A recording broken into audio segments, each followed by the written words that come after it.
कैसे हो मेरे प्रिय। आज का मेरा यह दिव्य संदेश तुम्हारे लिए बहुत ही खास होने वाला है।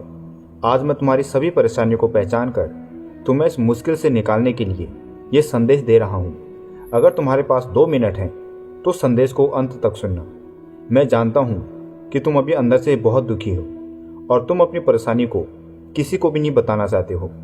मैं जानता हूँ कि तुम्हारे द्वारा जो गलतियाँ पिछले समय में हुई है वह तुमको अब अंदर ही अंदर खाई जा रही है। तुम्हें कई बार यह जीवन नीरस लगने लगता है और तुम सोचते हो कि इस जीवन को जीने का अब कोई भी उद्देश्य नहीं है। जब तुम किसी के साथ होते हो तो तुम्हारा भौतिक शरीर वहाँ जरूर होता है, किंतु तुम्हारा मन भटक रहा होता है। तुम्हारा मन एक जगह पर स्थिर नहीं रह पाता।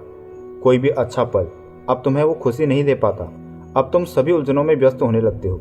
जब तुम किसी के साथ होते हो तो तुम्हारा भौतिक शरीर वहाँ जरूर होता है, किंतु तुम्हारा मन भटक रहा होता है। तुम्हारा मन एक जगह पर स्थिर नहीं रह पाता। कोई भी अच्छा पल अब तुम्हें खुशी नहीं दे पाता और तुम अपनी उलझनों में ही व्यस्त होने लगे हो। तुम्हें बार बार अपनी जिंदगी में की गई गलतियां याद आती हैं, जिनके कारण तुम्हारा वर्तमान बहुत ही कठिन चल रहा है। तुम्हारी गलतियां तुमको यह एहसास दिलाती है कि काश अगर मैंने उस समय पर वो गलतियां नहीं की होती तो आज मैं कितना सुखी होता। तुम्हारे साथ जो बुरा हुआ है वो जब भी तुम्हें याद आता है वह तुम्हारे मन को अंदर से कचोट देता है और तुम फिर बहुत व्याकुल हो जाते हो।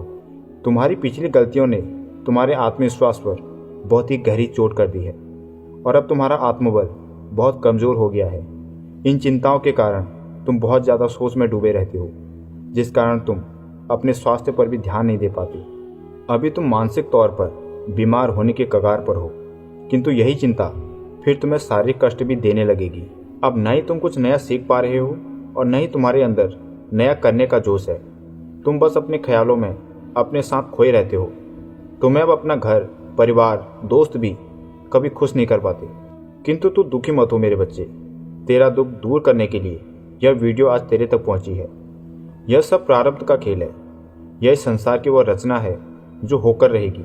तुम्हारे साथ जो बुरा होना था वह होना निश्चित था। इसे तुम किसी भी कीमत पर टाल नहीं सकते।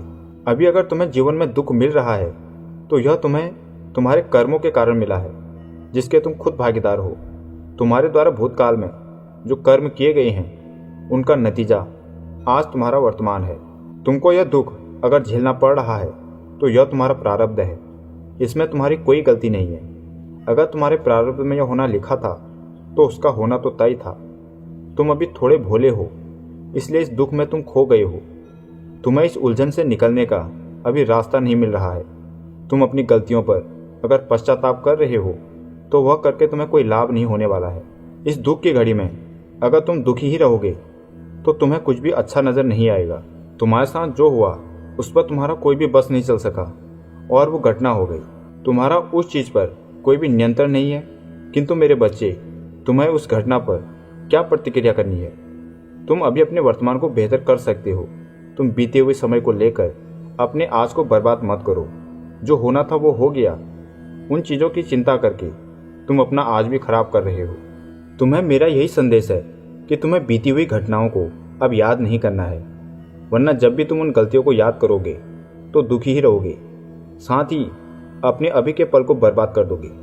तुम्हारे पास तुम्हारे भूत में जाना संभव नहीं है। यह सब हो चुका है और तुम उसे नहीं बदल सकते। इस संसार में जो भी होता है वह सिर्फ एक ही बार होता है। तो तुम्हारे साथ अगर कुछ बुरा हुआ तो वह हो चुका है। उसको तुम किसी भी तरीके से अब बदल नहीं सकते। इस संसार का एक ही सच है और वह है सत्य और परिवर्तन। जो हो गया वह सत्य है और अभी जो हो रहा है वह परिवर्तन है। तुम्हारे साथ कल क्या होगा वह तुम्हारे पास नहीं है, किंतु तुम्हारे पास आज का वर्तमान है, जिससे तुम कुछ भी बदल सकते हो, अपने हिसाब से बदल सकते हो। अपने आज को बेहतर बना के अपने भविष्य को उज्जवल कर सकते हो। तो मेरे बच्चे, पुरानी बातों को लेकर चिंता करना छोड़ दो। तुम एक बहादुर इंसान हो। इस मुश्किल समय का सामना करो और एक बहादुर सिपाही की तरह इस जीवन रूपी युद्ध में विजेता बनो। अगर आप बताई हुई बातों को दिल की गहराई से समझ गए तो वीडियो को लाइक करें और कमेंट में जय श्री राम जरूर लिखें।